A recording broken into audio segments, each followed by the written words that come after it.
Hai semuanya, gimana kabar kalian? Semoga selalu dalam keadaan baik. Jadi welcome back di segmen analisa kripto. Di video kali ini kita akan membahas soal token ASS. Ini di request salah satu viewers di channel ini, itu dari @firlicu4611. Jadi minta dibahas token ASS seperti apa. Jadi kalau kita lihat dari segi website resminya, ini adalah websitenya ya, dimana ASS ini merupakan token micin yang mana ini juga meme coin, teman-teman. Jadi kalau teman-teman lihat dari segi tampilannya, dia menggunakan fokus berupa gambar anjing yang namanya adalah shepherd. Jadi aku cari-cari shepherd itu apa, ternyata anjing seperti ini. Ini kayak anjing liar, anjing penggembala gitu ya. Jadi shepherd, dan untuk saat ini kalau kita lihat dari tokenomiknya, itu kegunaannya ini adalah community driven, ya untuk menggerakkan komunitas ya. Ini bergerak di meme coin, teman-teman. Terus juga ada reward bagi para holder. Kalau teman-teman hold itu dapat passive income sebesar 5% share setiap kalian beli dan juga sell.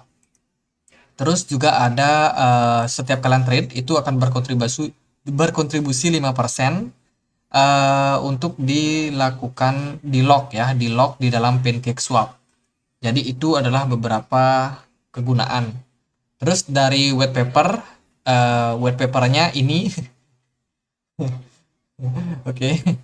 White papernya hanya ini, gambar ini. Terus juga tujuan mereka apa? Tujuan mereka ke bulan, teman-teman. Ngapain ke bulan? Padahal di bulan nggak ada oksigen. Jadi tujuannya ke bulan.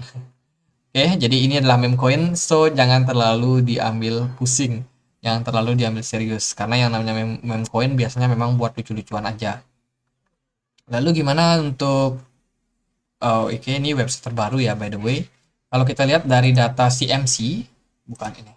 Nah, ini data CMC itu kelihatan di sini ASS atau Australian Safe Shepherd itu dia punya supply-nya itu sebesar 10 kuadriliun.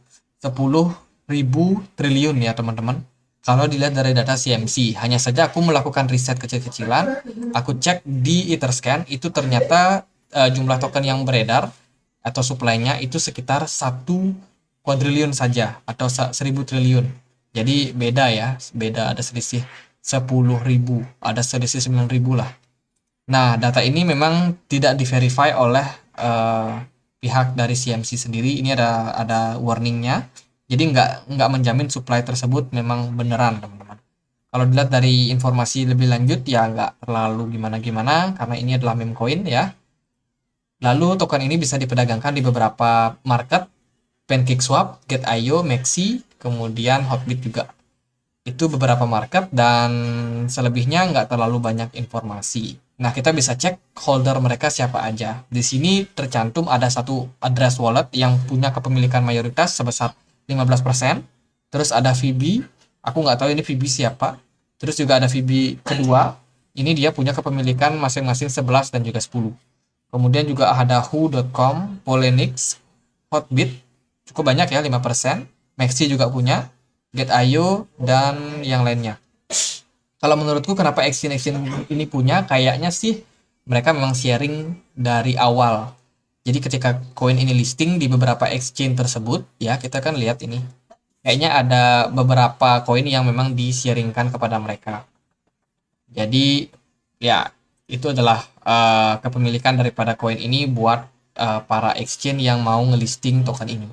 Kalau kita lihat dari segi pergerakan harga, so far pergerakan dari ASS ini cenderung nggak terlalu bagus, teman-teman. Dia udah drop turun sejak bulan Juni 2021 dan sempat ngepump sangat signifikan di sini ya, sangat-sangat tinggi. Kemudian dia drop lagi. Kalau kita lihat dari segi pergerakannya, memang apakah teman-teman tertarik dengan token seperti ini?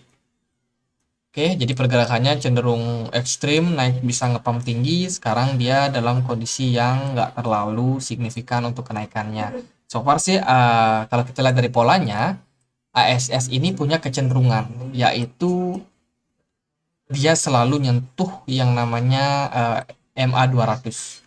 Jadi teman-teman bisa perhatikan MA200-nya masih berada di atas daripada pergerakan chart, which is artinya adalah token ini dalam posisi downtrend.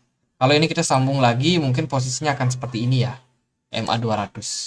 Jadi dia selalu punya kecenderungan untuk mencari MA200-nya. Dan kalau kita lihat dari pergerakan saat ini, ASS masih terbilang koreksi setelah dia capai level target tersebut.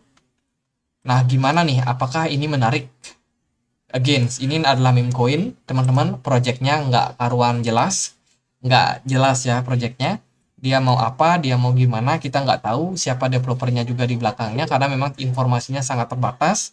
Tapi yang pasti adalah kalau teman-teman mau masuk harus berhati-hati dalam beli. Jangan lihat harganya gerak-gerak, teman-teman coba untuk masuk tanpa kalian punya planning seperti apa ke depannya.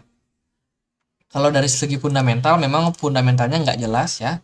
Jadi sesuatu yang kita harapkan untuk invest long term itu tentunya nggak bisa di token ini. Hanya saja kalau teman-teman mau spekulasi, mau untung-untungan, mau apa ya berjudi dengan keadaan, teman-teman merasa layak untuk membeli, ya ya udah, itu keputusan ada di teman-teman. Kalau nanti dia ngepam, teman-teman bisa beli. Kalau teman-teman kalau dia ngepam, teman-teman bisa jual ya. Kalau dalam posisi sekarang sih menurut aku masih mungkin bakalan slow aja nih market.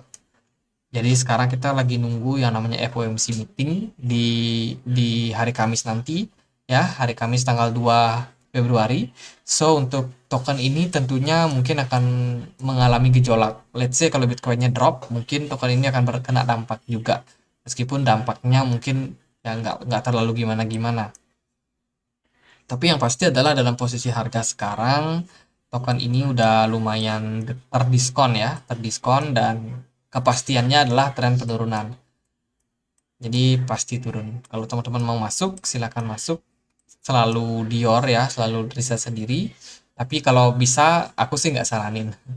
Teman-teman mendingan cari koin-koin lain yang projectnya lebih bagus, yang lebih safe, sehingga kalian invest juga nggak deg-degan. Tapi ya itu, kalau teman-teman mau spekulasi ya silahkan masuk aja.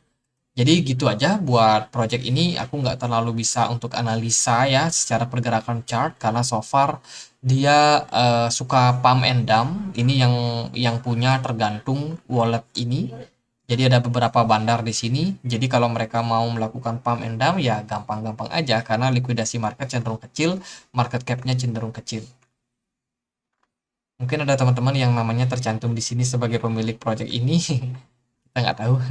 Jadi gitu aja, semoga bisa bermanfaat buat analisa kali ini. Kalau ada token lain buat dibahas, boleh tulis langsung di kolom komentar ya. Dan sekian aja akhir kata saya Andre, makasih.